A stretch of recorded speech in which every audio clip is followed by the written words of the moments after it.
when 8-year-old Lucas, who'd been blind since birth, asked to meet the Rottweiler that had sent 2 trainers to the hospital, the shelter manager actually laughed. Until he realized the boy was serious. "That dog doesn't deserve to live," someone had written on the kennel card. But Lucas was already reaching through the darkness toward him. They called him Brutus. The name felt like a sentence, not an identity. Like the word itself was meant to keep people away before they ever got close enough to see the truth. He was massive. 130 pounds of muscle and scars, with a jaw that could crush bone and eyes that had learned to hate first. Ask questions never. His black and tan coat was matted in places, torn in others. A thick chain collar had rubbed his neck raw before they'd cut it off with bolt cutters. The fighting ring where they found him had been operating for 6 years. Brutus had survived all of them. Now, in cage 7 at the county shelter, he lived in a 6-by-8-foot cell of concrete and steel. The fluorescent lights buzzed overhead like angry insects. The smell of industrial cleaner couldn't quite mask the scent of fear. His own, and everyone else's. Aggressive with humans and animals. The intake form read, "Euthanasia recommended," said the behavioral assessment. 3 days left, whispered the volunteers who wouldn't make eye contact with his kennel. Brutus had stopped hoping on day 1. He'd learned long ago that humans meant pain, chains, and darkness. That trust was the fastest way to get hurt. In the shadows of cage 7, he waited for the inevitable end, his massive head resting on paws that had never known gentleness. Lucas arrived at the shelter on a Tuesday afternoon, his white cane tapping rhythms only he could hear. His parents walked on either side. Not hovering, but present. The way they'd learned to be after 8 years of raising a son who experienced the world through everything except sight. Lucas had been born 3 months early. His optic nerves too underdeveloped to ever function. He'd never seen his mother's face, never watched a sunset, never known the color of his own eyes. But he'd learned other things. He could identify people by the sound of their footsteps. Could sense mood shifts in the quality of someone's breathing. Could feel textures and temperatures that others overlooked in their rush to see. His parents had tried bringing home perfect dogs before. A gentle golden retriever, a trained therapy Labrador. But Lucas had petted them politely and felt nothing. No connection. No spark. "They're nice," he'd say. "But they're not mine." Today was different. The moment they entered the shelter corridor, Lucas stopped walking. His head tilted, listening to something no one else could hear. Deep in the back, past all the happy barks and excited whines, was a different sound. A low, rumbling breath. Heavy. Guarded. Barely there. The sound of something that had given up. "That one," Lucas said, pointing his cane toward the darkest part of the shelter. "I need to meet that one." The shelter manager? Patricia felt her chest tighten. "Lucas. Honey, that dog back there? He's not safe. He's hurt people. Bad people, yes, but—" "Take me to him," Lucas said simply. Patricia looked at Lucas's parents, her eyes pleading for backup. His mother bit her lip. His father's hand tensed on his son's shoulder. But Lucas had already started walking, his cane finding the path with practiced confidence. They arrived at cage 7. Brutus was pressed against the back wall, a mountain of muscle and mistrust. When he saw the group approaching, his lips pulled back in a warning snarl that had made grown men step backward. Lucas couldn't see it. But he felt it. The vibration in the air, the shift in temperature, the way everyone around him stopped breathing. "He's scared," Lucas said quietly.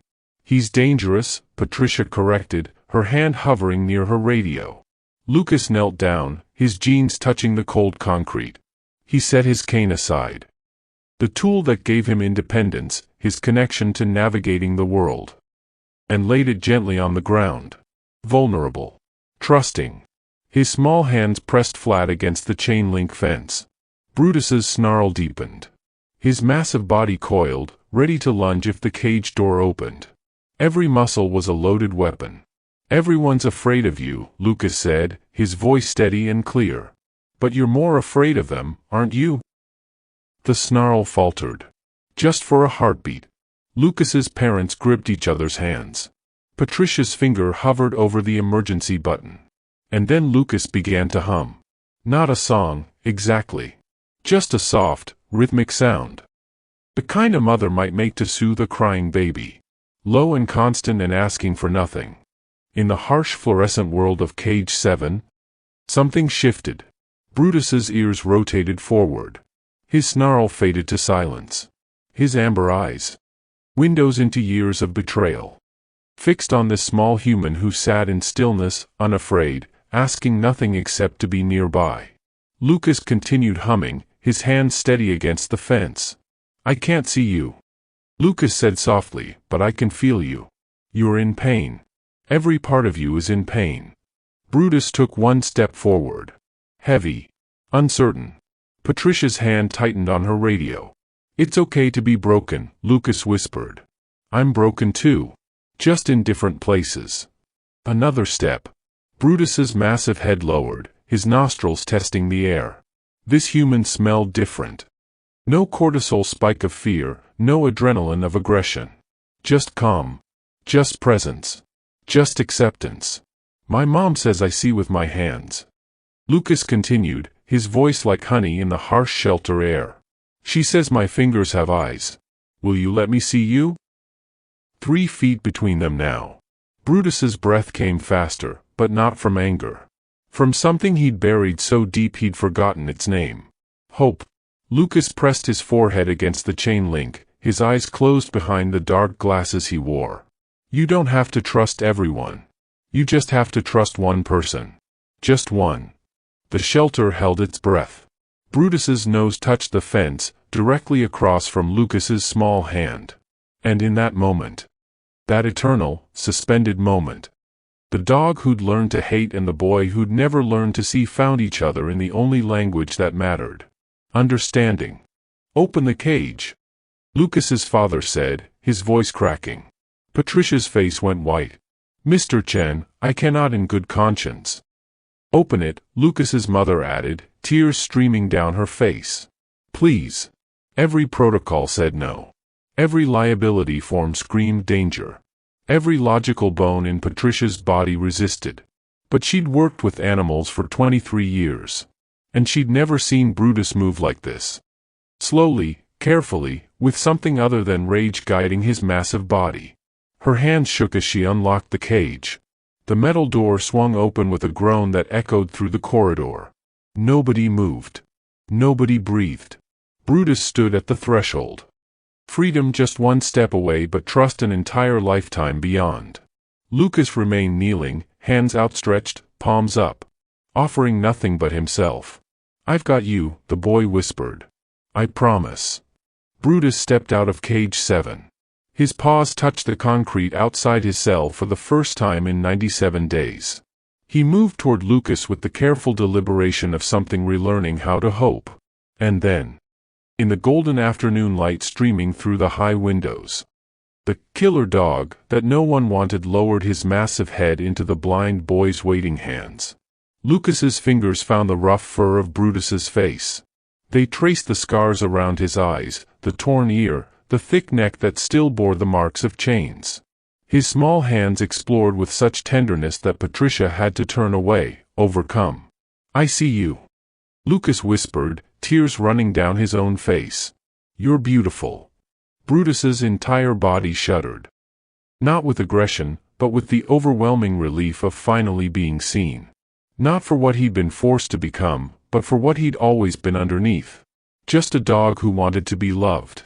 He leaned his 130 pounds against the 60-pound boy, and Lucas wrapped his arms around the thick neck, holding on like they'd both been drowning and just found shore. Good boy, Lucas said. Such a good boy. Brutus's tail wagged. Once. Twice. Then fully, his entire body relaxing for the first time in 6 years. Sometimes the things we cannot see are the only things that matter. Sometimes healing doesn't come from vision, but from feeling. Sometimes the most dangerous creatures are simply the most wounded. Waiting for one person brave enough to reach through the darkness. That day, Lucas's parents signed adoption papers with trembling hands. That day, Brutus walked out of the shelter on a new leash, pressed against the boy who'd seen his soul. That day, a child without sight taught the world what it means to truly see. The day Lucas met Brutus was the day they both learned that love doesn't need eyes. It just needs an open heart.